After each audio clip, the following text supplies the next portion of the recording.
Institute of the Humanities and Global Cultures here at the University of Virginia. I'm thrilled to welcome you all to this event, Chronicles of the Apocalypse, Writing on Climate Change, featuring Amitav Ghosh, Tempest Williams, and Emily Raboteau. This is the final event in a four-part series on free expression and the humanities that we've co-sponsored along with PEN America over this fall semester. And before we begin, I'd like to take this opportunity to thank several other individuals and organizations who have been involved in the planning and program of this series in the last several months.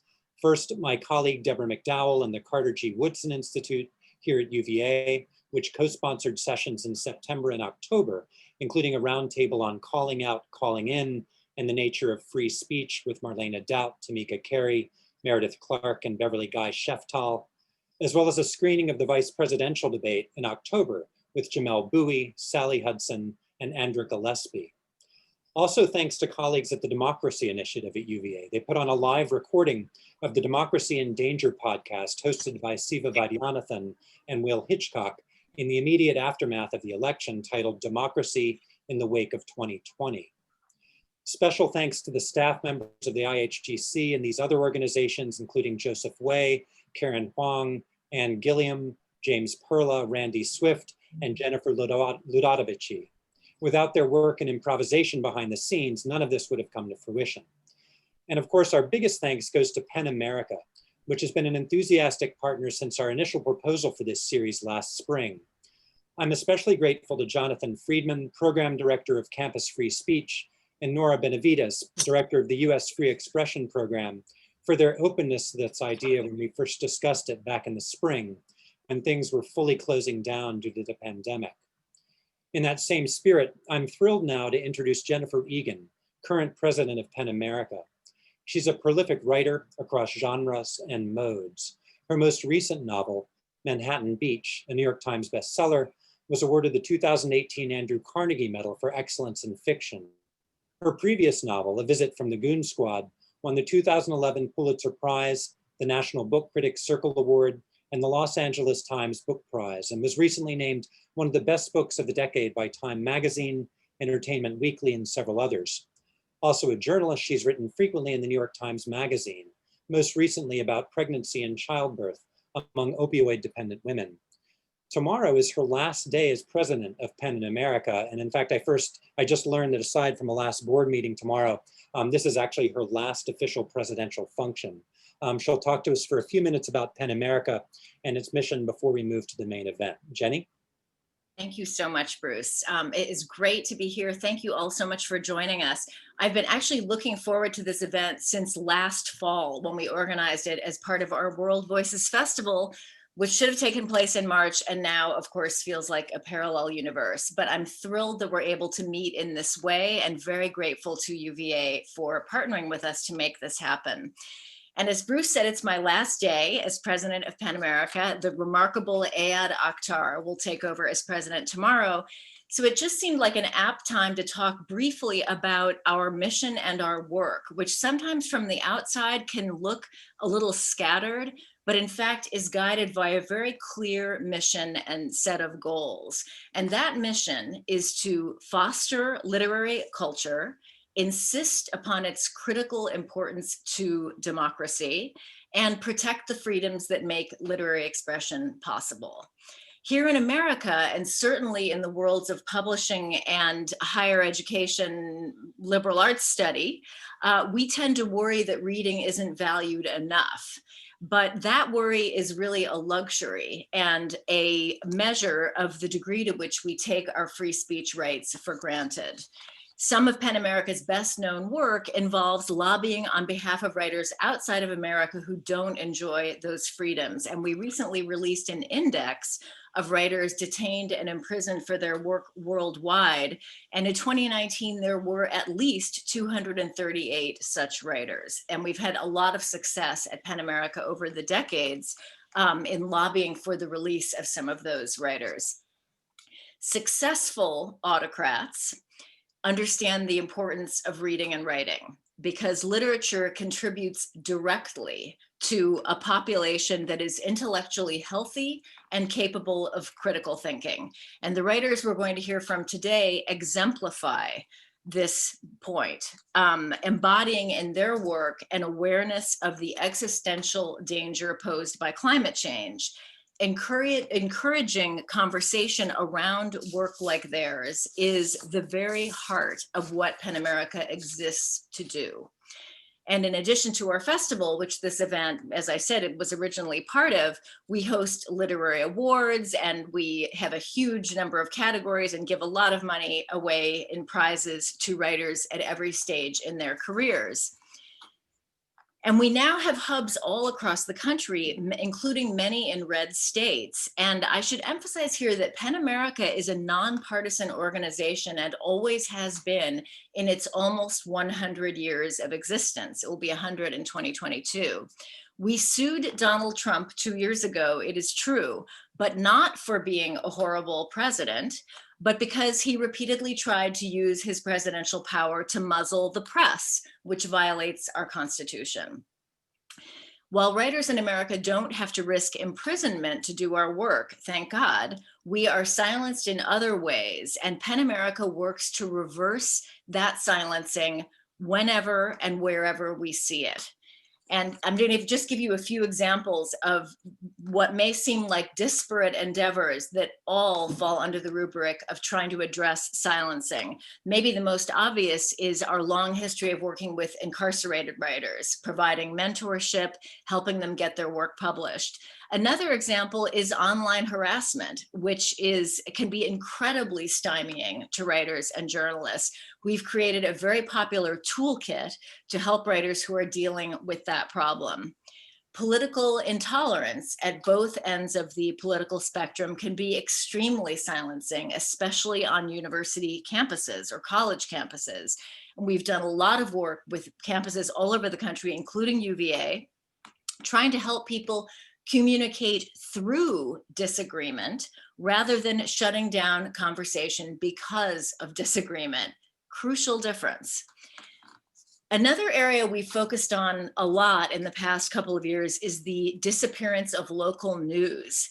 Vanishing local news outlets silences a whole range, first of all, of important issues, corruption, local politics, all kinds of things, and has also sidelined hundreds of talented local journalists. And we have actually drafted a bill that is now making its way through Congress that will hopefully focus more attention on this issue in years to come.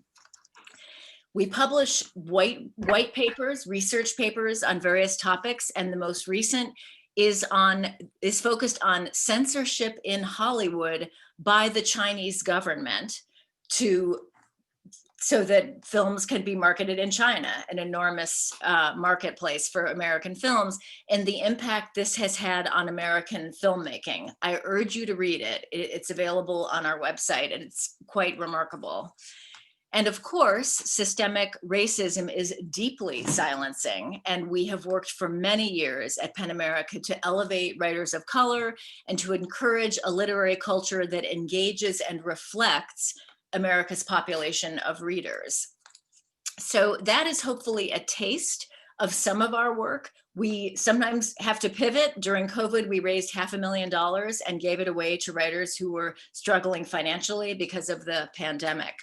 But I'm just trying to give you a sense of the work itself and some of the principles that are guiding it. If you are students, we have a robust internship program, and I urge you to investigate it on our website, pen.org. And now I'm going to turn things over to Emily Raboteau, who will introduce our superlative panelists and moderate the conversation that I've been anticipating since last October. Thank you so much. Thank you, Jenny. And before Emily jumps in, I want to introduce her. And I also want to take the opportunity to thank you for the work that you've done the past few years as president of PEN America. There's a few comments in the chat thanking you for the extraordinary work you've done, and it's great to have you here. I'm so pleased now to introduce our moderator for today's webinar, Emily Raboteau. She's an English professor at the City College of New York in Harlem, where she's piloting a climate writing class this semester.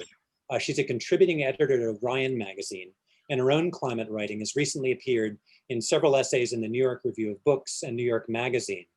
Her next book, Caution, Lessons in Survival, about parenting and environmental justice, will be published soon by Henry Holt.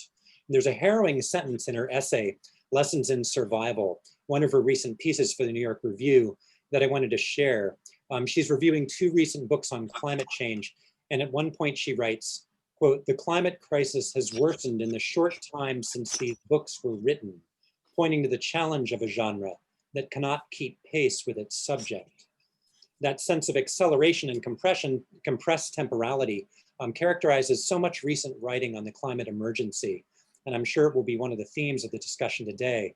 I'll now turn things over to Emily to introduce our co-panelists and moderate the conversation. Thank you so much. Thank you, Bruce. Thank you, Jennifer. It's really an honor to have been asked to moderate this conversation between 2 of my literary heroes. So I'm going to begin by introducing them to you. And I just want to let everyone in the audience know that after we talk for a while, Amitav and Terry will be happy to answer questions. So please use the Q&A function for that, and I'll curate your questions and pose them to the 2 of them at the end of this conversation. So Amitav Agosh was born in Calcutta and grew up in India, Bangladesh, and Sri Lanka. He's the author of 2 books of nonfiction, a collection of essays, and 10 novels. His books have won many prizes, and he holds 4 honorary doctorates. His work has been translated into more than 30 languages, and he has served on the jury of the Locarno and Venice film festivals. In 2018, he became the first English language writer to receive India's highest literary honor, the Jnanpith Award. His most recent publication is Gun Island, a novel. Welcome, Amitav. Thank you so much, Emily. It's such a pleasure to be with you. Thank you for having me. And we also are here with Terry Tempest Williams, author of 17 books in creative nonfiction, most recently Erosion, Essays of Undoing. She's writer in residence at the Harvard Divinity School, where she has just finished teaching a course, The Climate of Unknowing, Beauty, Terror, and the Moral Imagination. Williams and her husband purchased 2 oil and gas leases in 2016 in protest of fossil fuel development on America's public lands. They vowed they would not develop the leased land, 1,220 acres, until science could show the oil was worth more above ground than below, given the costs of climate. The Bureau of Land Management rescinded their leases. That decision is being appealed. Williams lives in Castle Valley, Utah, and is a member of the American Academy of Arts and Sciences. Welcome, Terry. Good afternoon. Thank you, Emily. I'm nervous. It's amazing to be here with you, with Amitav. And Jenny, I want to thank you for the powerful job that you've done at Penn. And thank you, Bruce, for bringing us all together.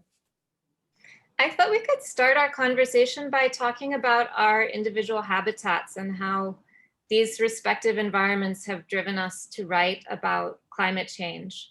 So I'll start. I live in Washington Heights, which is a neighborhood in northern Manhattan. And my apartment is on the 6th floor. I have a lovely view of pigeons and hawks crossing the sky, and also of the George Washington Bridge. I'm looking at it right now. In fact, it's among the most heavily trafficked bridges in the world.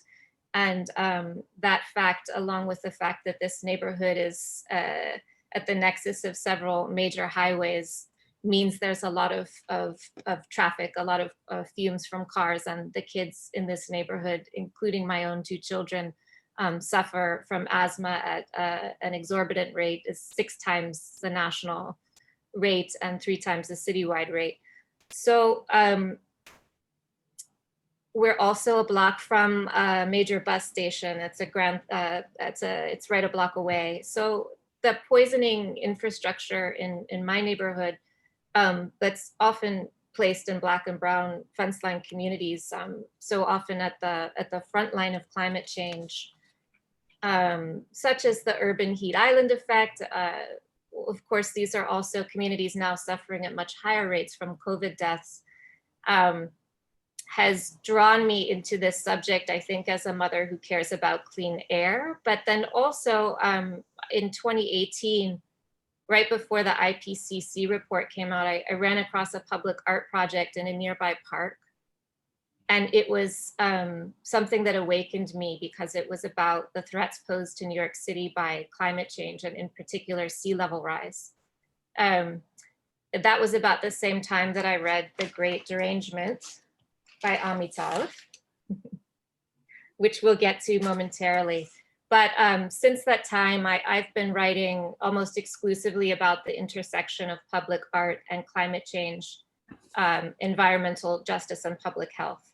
So Terry, why don't you go next? Tell us about your habitat and its beauty and its wildlife and its environmental threats and how it's led you to write about climate change. I noticed it worked its way into the bio that you sent me. Here. Maybe after we can go outside. I would love to show you where we live. Directly east, where the rising sun is Castleton Tower. It's a 400-foot Wingate sandstone monolith that scientists just revealed has a pulse, literally a pulse. What Native people have always known, science has confirmed, and certainly those of us that live in this small desert hamlet have felt. Directly south, you have the La Salle Mountains rising 12,000 feet from the valley floor. To the west, where the moon just set last night during the eclipse, is Porcupine Rim. And to the north is the Colorado River running red, even as we speak. It's an erosional landscape. It's a troubled landscape. We have a history of uranium mining that has leached into the Colorado River. A story of our family is 9 women in my family have all had mastectomy, 7 are dead. Half of my family is dead from cancer due to the outcome of uranium mining, which is nuclear testing in the Nevada desert. Indian country is about an hour and a half south of us, and we are in a mega drought, and Native people are suffering in particularly harsh ways with the pandemic right now because they have no water. Not only no water in terms of drought, but no water because of no pipelines that service their homes. So not only do we have environmental issues here, but environmental justice that, as you know, are closely aligned. Thank you. Amitav? Well, I'm in Brooklyn, and it's what you'd call a sort of low-density urban neighborhood. And I think in many ways, it's one of the sorts of neighborhoods that really are sustainable in the future. But for me, I must say, being in Brooklyn has had an enormous impact on my writing. I've been in this house for more than 20 years now. And for example, Hurricane Sandy, that had a very important impact on my writing. I mean, in so many ways, it really woke me up it really made me feel a sense of urgency about, my experience, my life, about the climate, because I come from a very, cyclone-prone region, which is Bengal, which has been devastated by cyclones again and again. And, the worst natural disaster of the 20th century was a cyclone in Bengal, which killed between 500,000 and 1 million people. So, I have, in so many ways, my life has always been sort of caught up with cyclonic events. So when Hurricane Sandy hit over here, it really created a sense of incredible urgency in me, and I really felt that I needed to address it. But, again, in so many ways, I feel, low density urban neighborhoods like Brooklyn are, one of the possible futures for the world, because, I don't have a car. Most of the people I know don't have a car. This is made possible because of New York City being what it is. We get to shop at a farmer's market and so on. So in many ways, I'm surrounded by people who care a lot about what they eat, about what, how they live. Brooklyn's become a kind of byword for that kind of thing. So yes, it's a place for which, as you said quite rightly, one fears for the future because of sea level rise. And at the same time, it also is a place from which one draws, some reassurance. Thank you. Let's talk about The Great Derangement. I came out in 2016, the last book before Gun Island, yes? Yes. So in The Great Derangement, Amitav identifies three of the main challenges posed to the Anthropocene literature and culture. The first is how to represent unfoldings of action and consequence within deep time. The second, how to recognize the aliveness of the more than human world. And the third, how to come to terms with the profound decentering of human presence.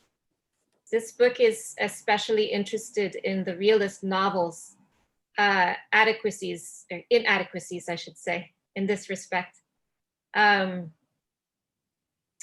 I would say Amitav in the book finds the form not only to have been rendered obsolete by circumstance, but complicitly to have engaged in what he calls the concealment of environmental breakdown. However, he writes hopefully, quote, new hybrid forms will emerge, and the act of reading itself will change once again, as it has many times before. Can you say a little more about these hybrid forms, Amitav? Are they beginning to emerge? What do or might they look like? Yes, I do think they are beginning to emerge. The internet has brought us many blessings as well as many curses, as we all know. But one of the things it has made possible is to bring about a kind of merger of text and image. That's what really disappeared over the 19th century and the 20th centuries. We became even more logocentric than we used to be. There's a complete suppression of iconography and imagery that occurs over the 20th century. And I think this is one of the ways in which we became completely trapped within a world of human abstractions, But I think that is opening up again. And I think we all have to make an effort to it. Towards that end, and I've certainly done so. One of the projects I've just recently finished is actually an adaptation of a Bengali myth it's a myth of the forest peoples. This is called Jungle Nama, and it will be coming out in February. And for that, I collaborated with an artist. It's something I've never done before, but I felt really an urgency to do this. Young, completely wonderful artist called Salman Toor, who actually has a show on at the Whitney right now. And, working as a writer, I've always worked alone, so I was a bit scared of the whole collaborative process. But I must say, it was just a complete pleasure. It was just absolutely delightful. And, so this is my sort of small attempt to create a sort of, break out of the boundaries of, what we've been doing. And this project is actually also going to become a performance project. A wonderful young musician is going to perform parts of these narratives. So I think we do actually have to find ways to break out of that textuality that has circumscribed us in so many ways. I agree. I think it's also a subject that demands collaboration. So I'm not surprised to hear you say you worked with an artist and enjoyed working with an artist. I wrote something last year that appeared in New York Magazine, and it was a collection of experiences that were shared with me from my friend and family group on Twitter about how they were experiencing climate change in their lives and in their local habitats. And it was my response to a TED Talk by Dr. Catherine Hayhoe, wherein she suggests that one of the best things we can be doing to fight climate change is simply to talk about it, to break the climate silence, which represents that gap between how many of us are concerned at this point, over 70% in the United States, and those of us who actually speak about it with any regularity, which is something like under 5%. At least this was the case when I began the project. but it was a collaborative, almost found, you know, I almost couldn't say that I wrote this because it was a chorus of things other people were saying. I simply asked friends around the world via Twitter, how are you experiencing this crisis in your body and in your home? And people had much to say. So that felt very hybrid to me also, in a way that felt exciting in spite of the fact that the subject is so hard. As a writer, I feel very excited about the new forms and the potential for collaboration that I'm seeing and discovering. So Terry, you've written something in Erosion that reminds me of Amitav's prediction about the emergence of hybrid forms. You ask, quote, what if at the individual level, wildness takes the form of imagination? Imagination leads us to creative acts. Wilderness in the 21st century is not a site of nostalgia for what once was, but rather the seedbed of creativity for what we have yet to imagine. Could you say more about the creative acts you're thinking of? What do or might they look like? You know, I think we all just have experienced one that happened in literally the wilderness of Lockhart Basin on the edge of Canyonlands, and was part of Bears Ears National Monument before the current president gutted it by 85%. But this strange monolith that dropped out of the sky, another planet, a truck, who knows, that was viewed by biologists when they were counting bighorn sheep. You know what I'm talking about, the stainless steel monolith that appeared and then disappeared, and was taken under the cover of darkness, revealed that it was hollow inside. And so the story, the saga continues. But I think what it shows is we have this incredible hunger for the mystical, for the mysterious, for ritual ceremony that has never left us as a species. And I think this is one example of that kind of collaborative story.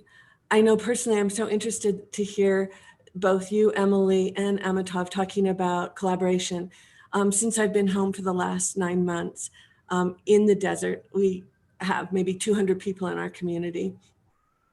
Collaboration has been what has kept me alive as a writer. And one of those collaborations has been with the artist Mary Frank, that came out of a collaboration with an incredible creative person, Bianca Giever, who works for the Daily and the New York Times and has her own podcast. We had been doing night walks and sending audio letters. I've never met her, we've never seen each other, but it became such an intimate relationship. She went to Los Angeles, was caught in the fires, terrified, woke up in the morning with a phrase, an obituary for the land. She called me, she's 30, I'm 65, and she said, what do I do? The only thing I can think of is an obituary for the land, will you write one? I mean, what a harrowing assignment, but we were friends. She asked for help. And when I think about Elaine Scarry's thinking of an emergency, I think about that. We respond with the gifts that are ours. I wrote a piece. It was an emotional piece. She said, I need it in an hour. You rise to that occasion. I sent it to my friend, Mary Frank, who's 88. And together we did this collaboration. Unbeknownst to me, she sent me these paintings, drawings, collages, photographs that she did. Her friend, who's a publisher from Egan's Press, we put it together in less than a month. And it's just a little chapbook like Camus during the French Resistance, a burning testament about 5 million acres burning this summer. There was so much smoke in our valley, Emily and Amitav, our fire alarm went off inside our home. So that's the kind of collaboration with students. We just did a Coyote chaplaincy of creating a curriculum of inspiration for frontline health care workers from the Harvard Divinity School to the University of Utah. To me, collaboration is the way of the future, and that is where these hybrid forms are emerging, both visual, literary, as well as imaginative.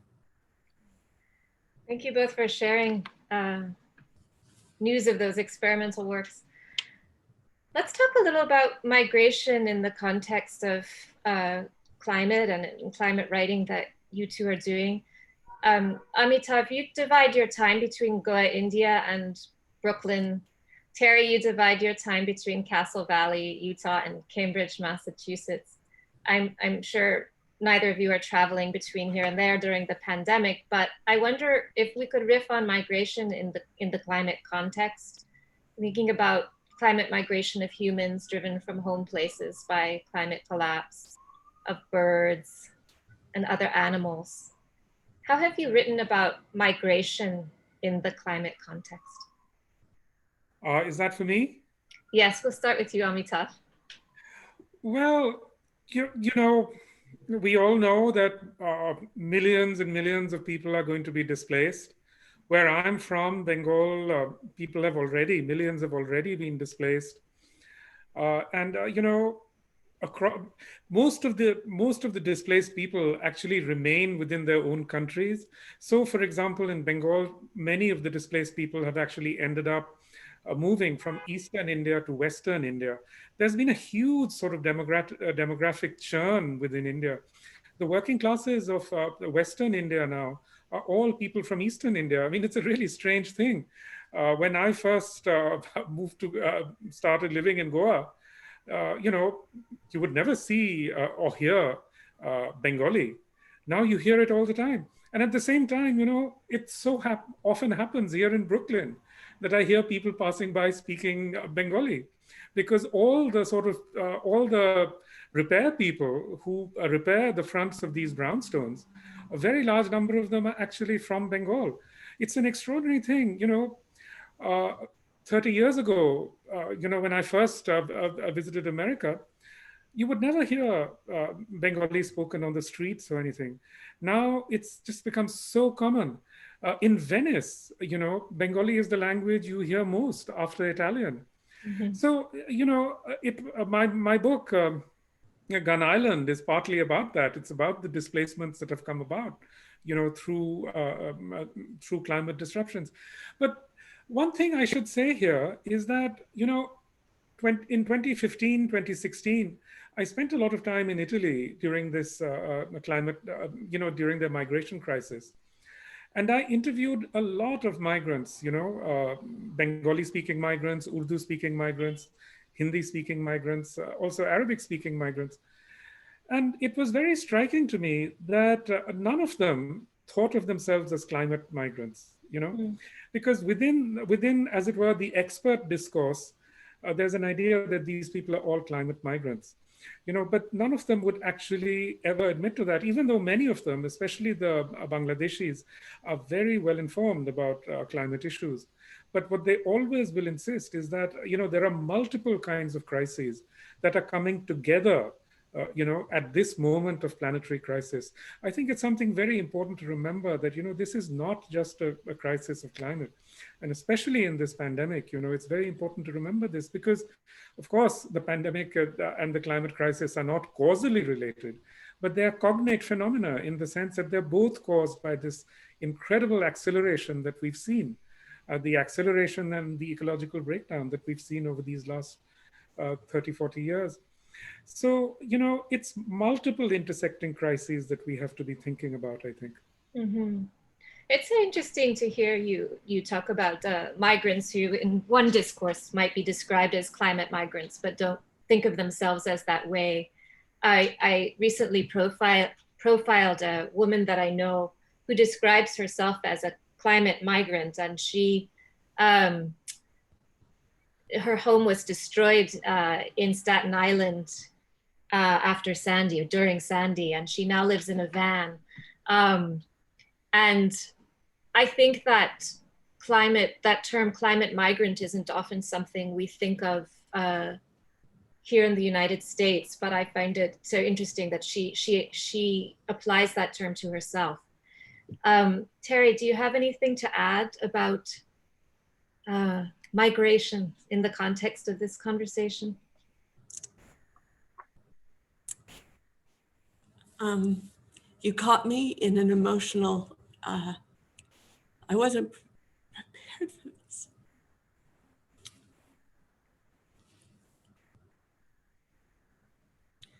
Because there are two things I really don't like to think about, and they're both personal. And I think that it's reflective of how those of us who are living in desert climates feel. Because we're in a drought.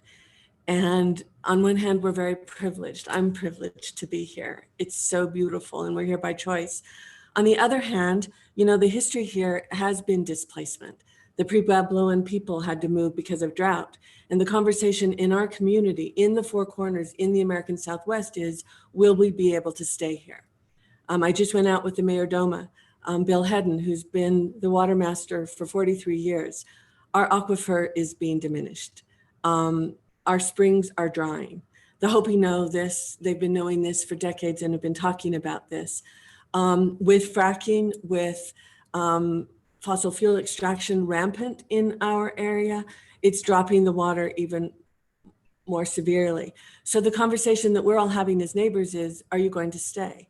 And Brooke and I are going to stay as long as we can, but that's on our mind all the time as we watch the deer. Their ribs are showing. We have water everywhere, you know, bowls, tubs for the birds that arrive here from the fires from Tucson, panting. The pronghorn antelope, you know, I could go on and on about what's happening here. It's not an abstraction, it's real. I also would say that I'm a political migrant. I had no intention ever of moving from Utah, but was fired from my job at the University of Utah because of the oil and gas leases we purchased. That's why I'm in Cambridge, blessedly so. I'm so grateful to have a job. So these are real issues in ways you've reminded me that we don't really think about consciously. We think about the climate refugees, the climate migrants, of islands that are disappearing, of, as you say, you know, and Amitav, coastal communities. But I think the desert is a very real place. And all of us who live here are asking ourselves, will we stay? What are the prices? What's the cost? And how do we simplify our lives so that we can? So it's an emotional issue, and I wasn't prepared for that. So thank you. I'm so sorry. If I may say something though, you know, one of the paradoxes of this moment is exactly this, that, you know, just as the Southwest is becoming less and less habitable, in fact, there's another kind of migration going on. There's a huge movement of people to cities like Phoenix, Yeah. you know, which is actually an uninhabitable, the location is not really habitable. You know, it's so hot. I mean, it only became habitable because of air conditioning. And air conditioning requires huge infrastructure. The water requires a huge infrastructure. And yet, Phoenix is growing faster than most cities in America. So, you know, I think it's the coldest place I've ever been, you know? That's not bad. But no, Amitav, you're right. I mean, it's just, we are in the midst of massive paradoxes, no? Yeah. Yes. Let's talk. Oh, sorry. Go on. Well, I was just, you know, one of the questions I have for both of you is, you know, Amitav, you talk about what happens when language no longer serves us? What happens when it's not about text, but can we speak to the images, the patterns of birds, the sound of wind? And, you know, living in the desert, we've been here almost 25 years. And now, you know, every day we are part of these rhythms. I was saying to both of you, I have lost my sense of language. You know, language fails me. I don't even know how to write anymore. I just know how to feel or to see or to think or to gesture. So I would love to hear how you both are thinking about that when something so large and so deep and so nuanced and so real as climate, you know, how do we find a language that binds us together rather than tears us apart? You know, what role, what issues of race and class and all of these intersectionalities, you know, that go into our capacity to communicate with one another. I think it's the most challenging thing I know as a writer and as a human being. And I'm wondering what you're both seeing and how you're articulating that. May I take that first, Amitav? Of course. It made me think of two things, Terry. One, in terms of how to write about it, given its largesse. I think about structure. I mean, as a writer, we're talking today also writing on climate change, right? Like just the craft of it. As I was rereading Erosion for today's conversation, one of the essays that I admire most that you've written is Paper, Rock, Scissors, which is about the Wilderness Act. And something that I admire in it, like as a writer, is that you choose the structure of this game, rock, paper, scissors, to anchor your thinking about something as hard to write about as wilderness and its degradation. And it's a very short essay, but it's in sections, rock, paper, scissors. And those sections and that game allow your mind to go where it needs to go, and also to contain what that essay needed to say. So in answer to your question, I think figuring out the form of how to address the subject has a lot to do, as we said, with, or increasingly perhaps with collaboration, but I think also with understanding the structure into which to put the element, right? The subject, the topic. And so maybe Karen, if you're still there, this would be a good juncture to share the owls that I wanted to show to Terry. I have 3 owls I wish to share with you. These are owls that you've written about in Erosion, in an essay that was meant to be about owls, but is also about the death of your beloved dog. This is a pair of burrowing owls, and they're, this mural is on 145th Street, and it's just east of Broadway in Harlem. And I encountered these owls when I was walking back from an afternoon of ice skating with my child, one of my children, at a rink that's in a park, Riverbank State Park, which is over a wastewater treatment plant. So when you go ice skating in the shadow of those towers, you can smell that rotten egg smell, and people in the neighborhood worry about cancer, of course. But anyway, we're walking away from ice skating back to the 1 train, and suddenly I saw these owls, this wildlife. And then, okay, next picture, Karen. I began to notice more birds in my neighborhood. I love that. Yeah, at the Deliza Pharmacy, also on Broadway. This is the great gray owl. And maybe you could show the next owl. This is a barn owl at Broadway Cleaners. So I began noticing owls, and then I had to research why they were appearing all over, not just owls, but as it turns out, endangered birds. There will be 314 of them in my neighborhood, and there are currently over 100. They're part of the Audubon mural project, and John James Audubon, great American ornithologist and bird artist, lived in the neighborhood and is buried here. So as tribute to him, these birds, sponsored by the Audubon Society and painted by street artists, many of them local, it's this beautiful meditation, I think, on impermanence. These birds represent birds that are endangered and expected to be extinct because of the effects of climate change. And so like you, I find myself as a writer, like drawn to photography. I'm an amateur photographer, obviously, right? But it's important to me in thinking about the largesse of this subject to include in the frame people, working class people in the neighborhood who are affected by poisoning infrastructure, just as these birds are affected by climate change, and to put them on an equal plane in my writing and in frame. I would have a hard time writing about this if I didn't have the images And the container of this project is public art to allow me, my mind to dance. So the structure for me for an essay I'm writing now, which will include photographs for Orion magazine, is 13 ways of looking. I'm thinking about Wallace Stevens' 13 ways of looking at, looking, and it has more than 13 pictures of birds, but it has 13 sections. And so I think structure helps with this. I think Amitav was right earlier when he said art, thinking visually, thinking outside the box of just writing and collaboration. I've been interviewing these artists and taking pictures of them making the birds, and that's been so important in terms of my understanding of the neighborhood and the challenges and threats posed to it by environmental hazards. So anyway, that's my answer, my sloppy answer to your question. I just wanted to share these 3 owls with you, Terry, because you mentioned these 3 owls specifically in that essay, which I so enjoyed in Erosion.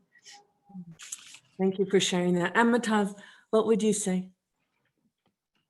Well, when I was reading your book Refuge, one of the things that really struck me is that you say there that for you, animals, various kinds of non-human beings are living entities. I mean, are communicative entities. They have a certain kind of agentiality. They're out there. You can see, you can interact with them in various ways. And I was very struck by that because it actually reflects very much a Native American way of thinking about non-human beings.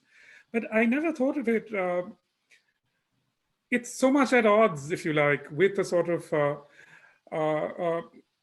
a Mormon way of thinking, I would have thought, but you didn't seem to feel any sort of contradiction there.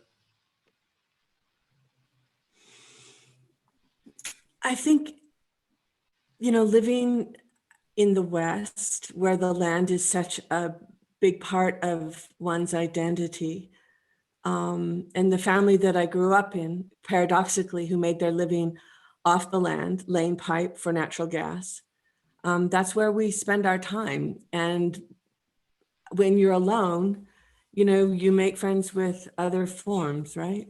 If your species isn't around so much, then I think it was just a natural thing that it's not about anthropomorphism as much as seeing how these creatures live. Like Emily said, the burrowing owl, that when you go toward its mound, it sounds like a rattlesnake as a matter of protection. I didn't have to read that in a book. I noticed it because there were no rattlesnakes there. So it's these subtleties of place. But I'm so interested in what you were saying about, is there something beyond language? Because then it makes me think, is there something beyond hope?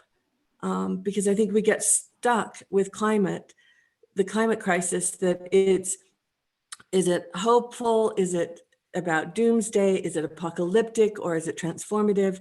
All of these different things. And somehow when you talk in the Great Derangement about something beyond language, and now that you're working on a story, a fable, I'm just wondering where that may take us. Well, look,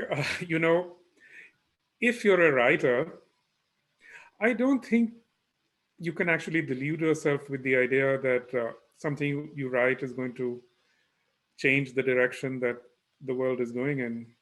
It's really not that simple. It's for me, it's more out of a sense of what one might call duty.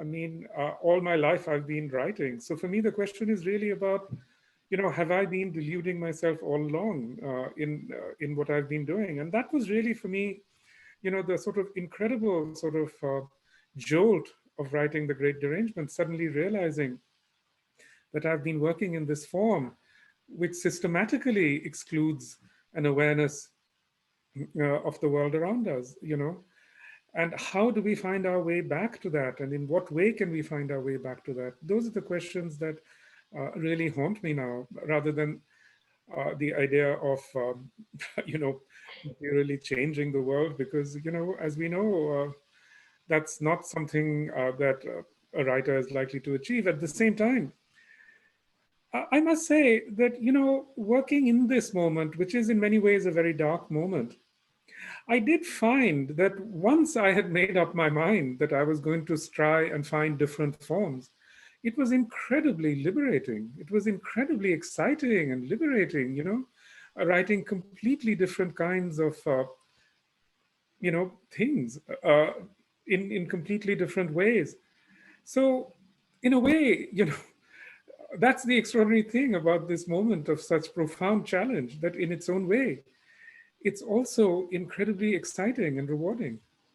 I think that's so true, that idea of liberation. I mean, I find at this point, I don't care what people think. I don't care what the reviews are, because they're always mixed anyway. It's like, I don't even know what that world is, but I think it comes back to, how do we trust our own experience that is based in beauty, that is based in love?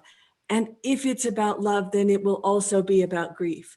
And I think that is also a topic that is crucial as writers, as human beings at this moment, to talk about the grief of the loss of species. I mean, just today, I noticed that the US Fish and Wildlife Service gave notice that they are placing the white bark pine as a threatened species. Now, they have been petitioned by various conservation groups since 2009 that the white bark pine was dying. What we now know is that over half of the white bark pines are dead. In the West, they look like the raised hackles of wolves on ridgelines. We call them ghost forests. It's what the grizzly bears depend on for fall food so they can hibernate. So what about the grief of species? What about the grief of the wall? That you talk about migration, Emily. Those animals cannot migrate anymore.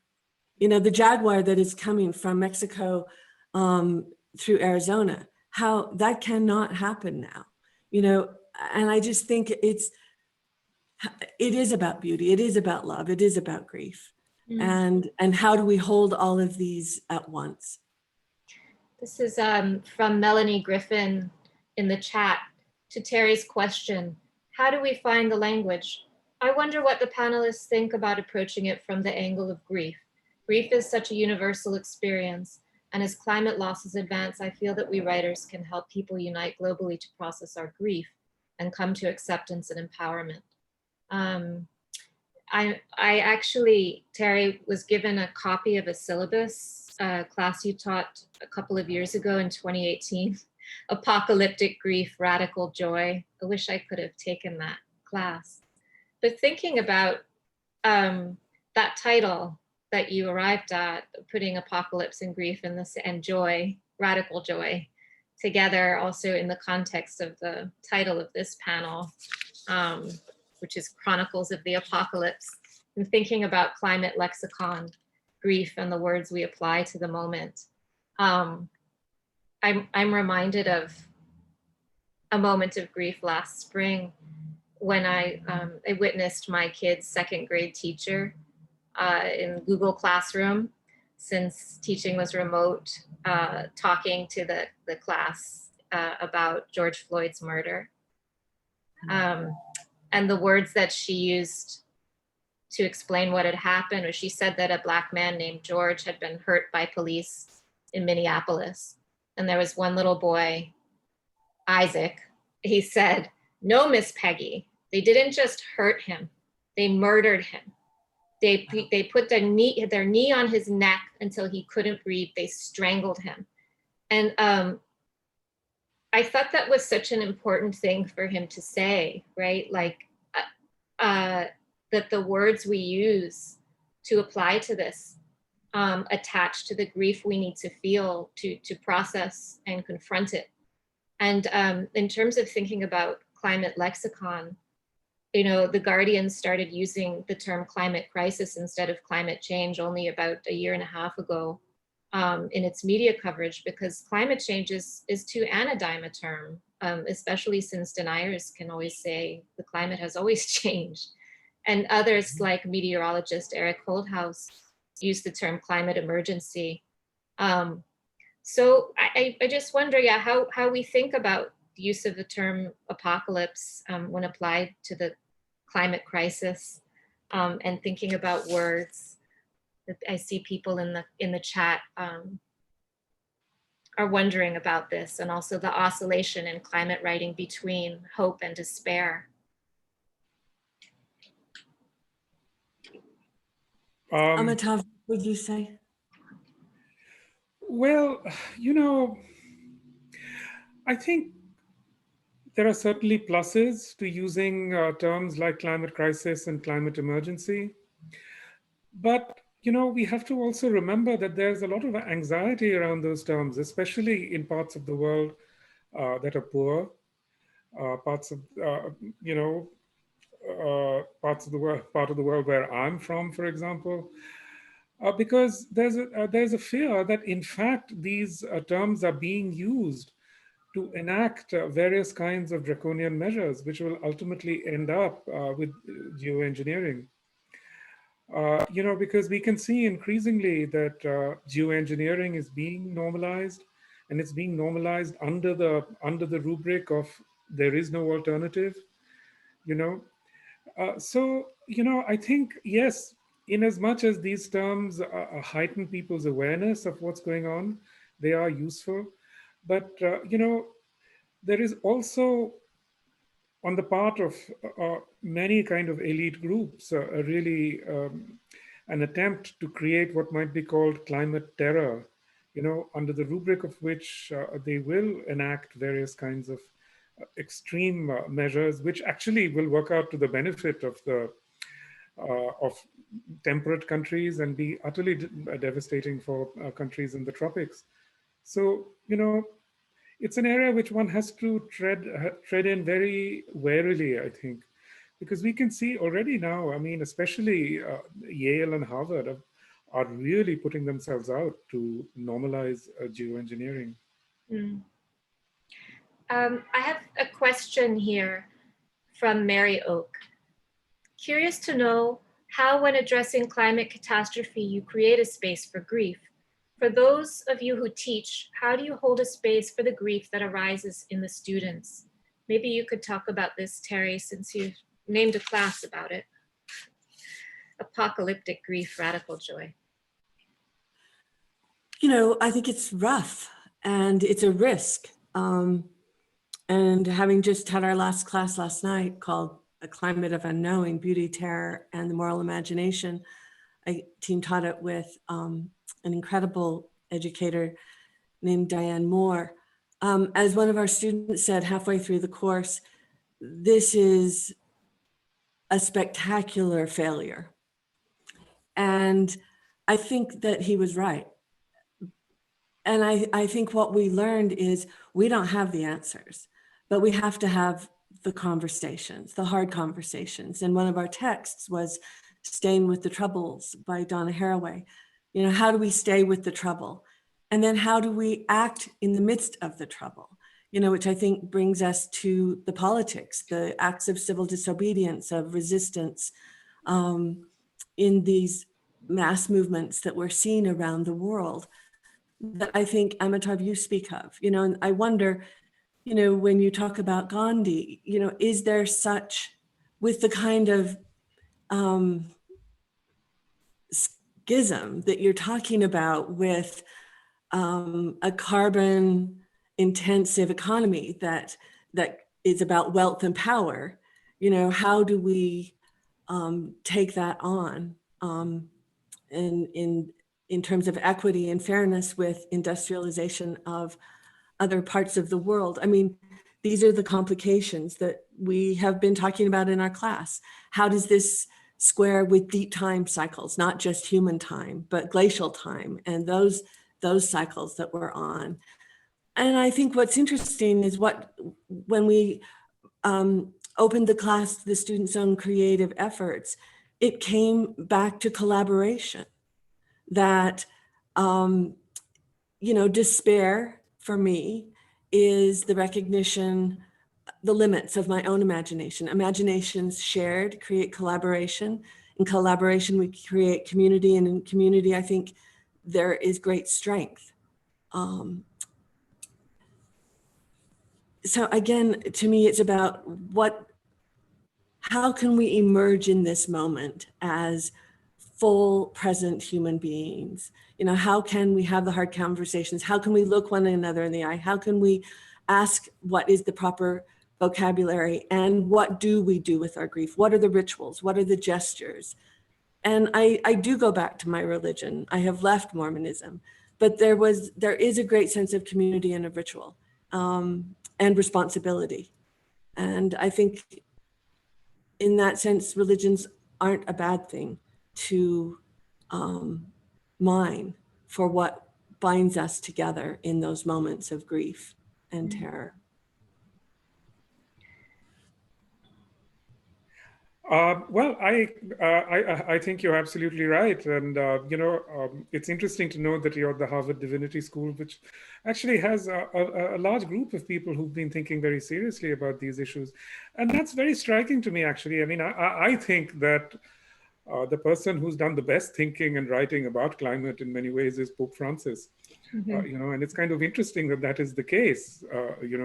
Certainly he's the only person who's really thinking about, only leader, I should say, who's put equity, justice, reaching out to the poor of the world absolutely at the center of what he proposes. So I really think he's achieved a great deal. But look, I mean, I agree with you about ritual, and I think one of the wonderful things that we've seen recently was in Iceland. They had a funeral for a glacier. Only in these ways can we begin to recognize, the enormity of what is happening around us. And our failure to mark this is actually what is so stunning. I mean, look at, the plague of the 17th century when it hit Venice. And it resulted in this marvelous monument, Santa Maria della Salute. Is this pandemic going to have anything so beautiful to mark it? No. Why? Because we've completely forgotten these relationships with the world. But, we can't forget that, indigenous peoples everywhere have a highly ritualized relationship with their environment and have always had.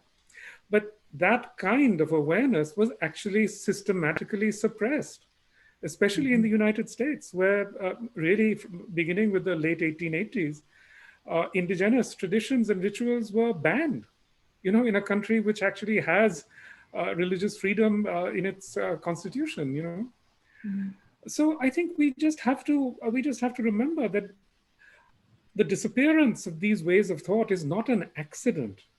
Yeah. They arose out of active persecution, and we have to try and bring back these other awarenesses of the world. I also think that in terms of leadership, I would disagree in that I think in Christianity, the Pope has been stellar in terms of the writings, the leadership, et cetera. But I think in terms of indigenous leaders, they have been leading the way, certainly. I see it in the American Southwest. We see sacred land protection with Standing Rock and communities all over the world who are taking the lead in terms of real resistance against the fossil fuel industry. And I think that I know as a white person, my job has been, what does it mean to be a good ally? And I think that their traditions in all of the different Native nations are very powerful in terms of what they're coming forward with: land protection, sacred land protection, fossil fuel development, and climate strategies across the board from what I'm seeing. I couldn't agree more. I absolutely agree with you. Standing Rock, no DAPL was such important milestones. And similarly in India, we've had, tree hugging movements. We've had sacred mountain movement against bauxite mining and so on. And that is where the future lies. But, if you think of, say, the Paris Agreement or the Paris meetings or whatever, were there any indigenous people there? There certainly were on the streets, but it's a good point. Yeah. You know, and I just, the United States, we have such a dark history, you know, of what you're saying, that systematically, not accidentally, but strategically eliminating the cultural genocide of Native people and enslaved people. And I think until we reconcile that, I don't know how we go forward. You know, I remember asking Willie Gray Eyes, you know, after Bears Ears had been gutted by this president, you know, what do you do with your anger? And he said, Terry, it can no longer be about anger. It has to be about healing. And that felt so passive to me, you know, as an activist. And I pressed him on it, and he said, no, you need to go deeper. We have to go to the source of the wound. And so the question becomes, what is the wound? And later he said, you know, the United States government has never apologized to Native people. You know, what would that look like? What do reparations look like? And I think then we see this, again, that intersectionality between race, class, climate justice, social justice, environmental justice. But at its core, I keep thinking it's a spiritual issue, not just a political issue. Yeah. And we are afraid to talk about spiritual things, I think. Many of us are. Amitav, sorry. You know, I think one of the really sort of disappointing things that I see, I mean, in, say, American writing on ecology and so on, is that, you know, we have a certain tradition of, you know, Thoreau and Edward Abbey and Edwin Muir and so on. But so rarely in these books that are written on American environmental thought do they grapple with the thought of an indigenous thinker like Vine Deloria. You know, it's completely astonishing to me. I mean, you know, it's not just that there was an administrative suppression of the beliefs and ways of thought. It's also within, how should we say, an environmental discourse. You know, there's a kind of sidelining of alternative ways of thinking. Have you seen this? I can't see it really. It's right. Can you see it? Yes, I heard about it. Yes, I have heard about it, but I haven't seen it. It's so good. And it was put together by Joy Harjo and others. And it's, you know, we've been reading it out loud, and it's so full of riches in that way. And I love, this goes back to what you were in my mind asking about. May I just read this short poem by Scott Momaday? Yes. He says, here is the wind, it's called Prayer for Words. Here is the wind bending the reeds westward, the patchwork of morning on gray moraine. Had I words, I could tell of origin, of God's hands bloody with birth at first light, of my thin squeals in the heat of his breath, of the taste of being, the bitterness and sense of camas root and chokecherries. And God, if my mute heart expresses me, I am the rolling thunder and the burst of torrents upon rocks, the whispering of old leaves, the silence of deep canyons. I am the rattle of mortality. I could tell of the splintered sun. I could articulate the night sky, had I words. I keep thinking of, you know, that question that has haunted me is, how do we access what is beyond words to talk about something that is almost unspeakable? There's a question here from Noella Boudart, a writer based in Anchorage, Alaska. She writes, a good example of a recent return to nature story is the documentary My Octopus Teacher. As more people are seeking a way back to nature and the world around us, what might you recommend, whether through words or otherwise? This is a question I'm hearing amongst friends and family. A book that was very meaningful to the students in my writing about climate class this semester at the City College of New York was Braiding Sweetgrass by Robin Wall Kimmerer. I highly recommend that book. To those of you who've not yet read it, you have a treat ahead of you. it's about the non-human world, trying to give more awareness, language, thought to plant life in particular. After reading it, as I've shared, I live in Upper Manhattan. I felt shamed by how few trees I could name. And I found an app that's quite wonderful through the New York City Department of Parks, where you can zero in on an address and find any tree in New York and learn what its name is, what kind of tree it is. So that's one that I would recommend. Amitav, Terry, do you want to take that question? Let me just warn you that, in these terrible pandemic times, we keep getting deliveries unexpectedly. So I may suddenly have to duck out for half a second. They disappear, they never come back. So, I watched My Octopus Teacher, and I thought it was a beautifully made film. But the thing that it made me regret is that, we all know that there are across the world. Oh, I'm so sorry. Terry, why don't you take? I loved Richard Powers' The Overstory. And one of the great experiences for me was having Robin Kimmer and Richard at the Divinity School together. At this moment that the Divinity School was cutting down a 200-year-old oak tree to enlarge the Divinity School. It was a contentious moment at the Divinity School. Did we have to cut down that tree that had been there before the Divinity School?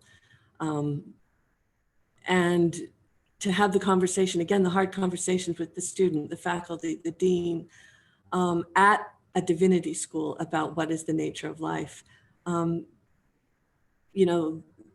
There were two fiction writers and nonfiction writers that I think had a great deal of wisdom.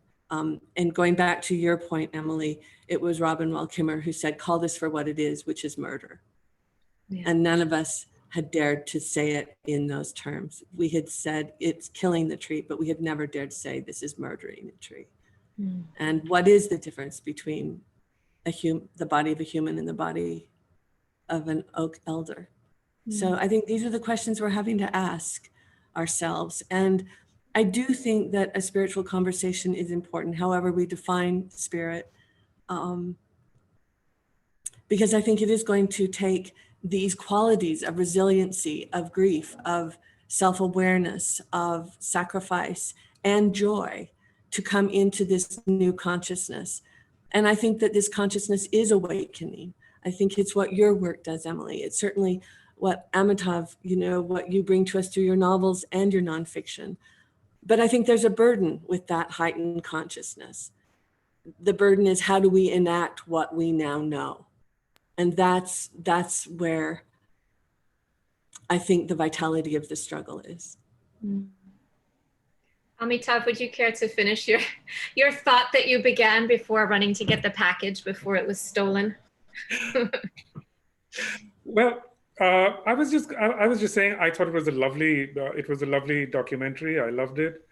But I would like to see similar documentaries about all the, Asian, African fishermen who have very close and intense relationships with non-humans, but somehow those stories never get told.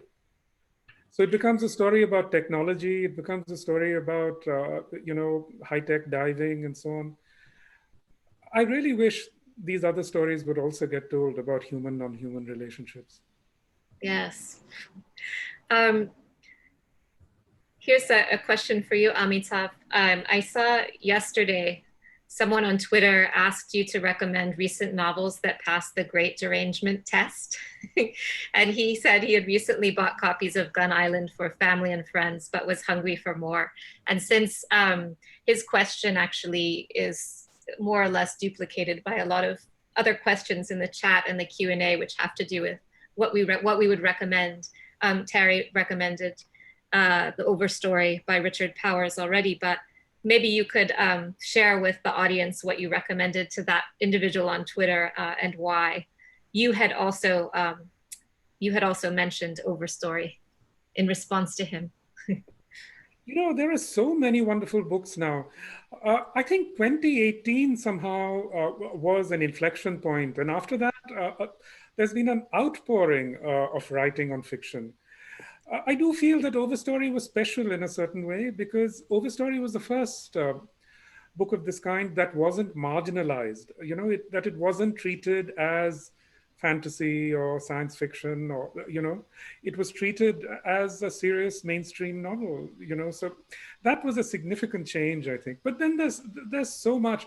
I feel increasingly that Annie Proulx's Barkskins is a very, very important book of this kind because it traces the longue durée of the climatic disruptions that we're going through now, because essentially what we're living through now started in the 17th century, with the colonization of the Americas and Australia. So, I feel that Barkskins is a very important book. Recently, I read a very interesting book by James Bradley called Ghost Species. There's a wonderful Thai writer, Pichaya Sudbanthad, who's written about Bangkok drowning. There's just so many books on what I like to call the planetary crisis right now. That but really, there's Jennifer Offill's Weather. So I would also really like to recommend here a completely wonderful book, which in some ways has resonances with Refuge. It's Ben Ehrenreich's Desert Notebooks, an absolutely wonderful, wonderful book. There's so much wonderful writing about the desert, Leslie Marmon Silko's beautiful memoir. So, there are so many interesting books being written right now. I think that Almanac of the Dead by Leslie Marmon Silko needs to be reread again to this moment in time. I think she was way ahead of everything. It's such a powerful, dark illumination of our relationship to place, native and non-native. Yes. I notice a book that Terry and I share on our syllabus is Learning to Die in the Anthropocene by Roy Scranton. It's a short book, a difficult book, but also was very meaningful to my students this semester. Would recommend that one as well. It's very good, but he has a follow-up to that. It's called We're Doomed, Now What? Yes. Now what? He's a wonderful writer. And he doesn't lie in that book. I love that. Whoops. My students found it as a great relief that he tells the truth. Yes. We're in a hard place. Now what? And it makes me think of the wonderful haiku by Isa. Insects on a bough floating downriver, still singing. I think about that every day. Another book I think that is an important book, a science-based novel, short, 84 pages, The Collapse of Western Civilization by Naomi Resky and Conway, I think is an important question that's asked from a Chinese eco-historian looking back at our moment, saying, who were these people? They knew exactly what was happening and they did nothing. Who had the most to lose? The fossil fuel industry. They were the ones who acted. And they say that the scientists fell short because they were too timid. The artists and writers fell short because they underestimated the power of the emotional register. I think it's a beautiful book that asks some very good questions. I love Naomi and Eric's book. I think it's just a wonderful book. And it could be about the pandemic, really, in some sense. Absolutely. But I wonder if any of you ever come across a very interesting book by a Taiwanese novelist called The Man with the Compound Eyes. No. It's Great title. Yeah. Very interesting. The action takes place on one of those Pacific, those islands of plastic in mid-ocean. It's very interesting in that way. It makes me think, Amitav, of Chris Jordan's film that I think is poetry as much as photography, The Albatross. His work that he did on the Midway Atoll, wrought with violence, looking at the ingestion of plastic. I think that is a film that exposes and investigates grief.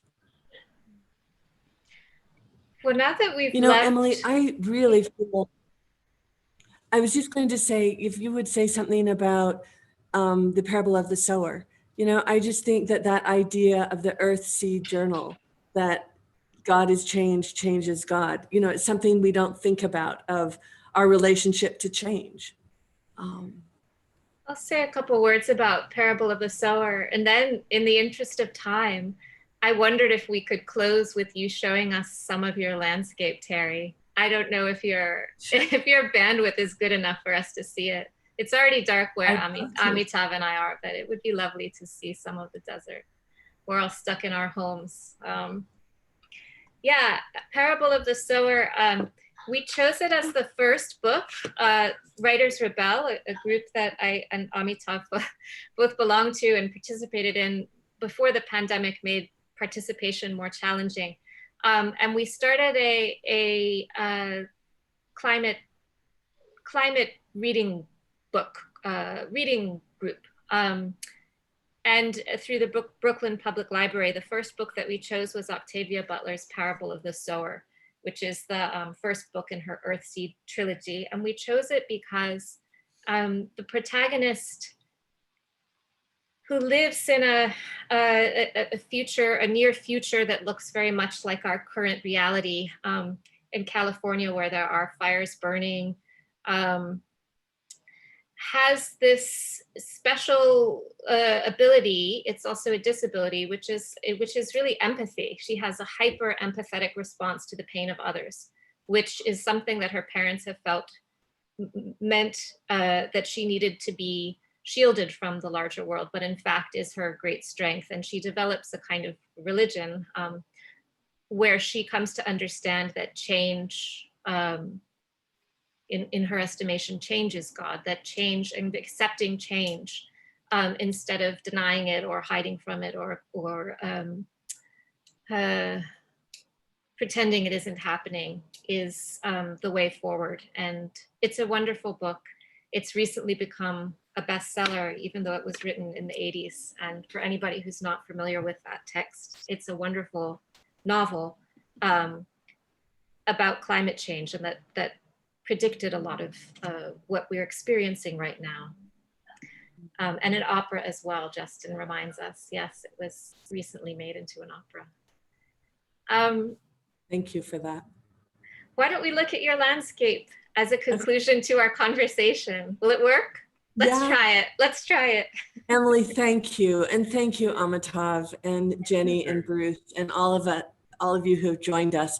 I'm going to take this outside. You may lose my voice, but I think that's the point. So I'll take this outside just a second.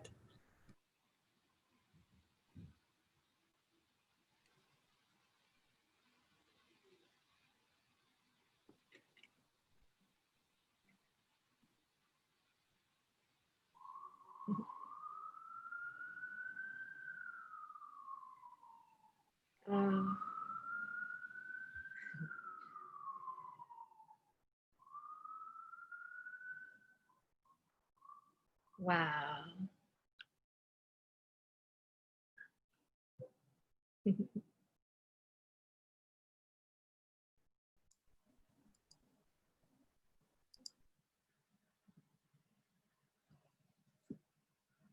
No wonder she doesn't want to leave.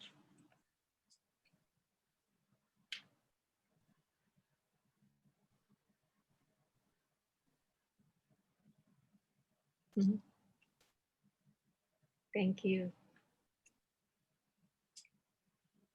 I think we'll conclude with that view. Thank you, all of you who came to hear us talk. Thank you. Thank you, Amitav. Thank you, Emily. Thank you, everyone. And Terry, all of you.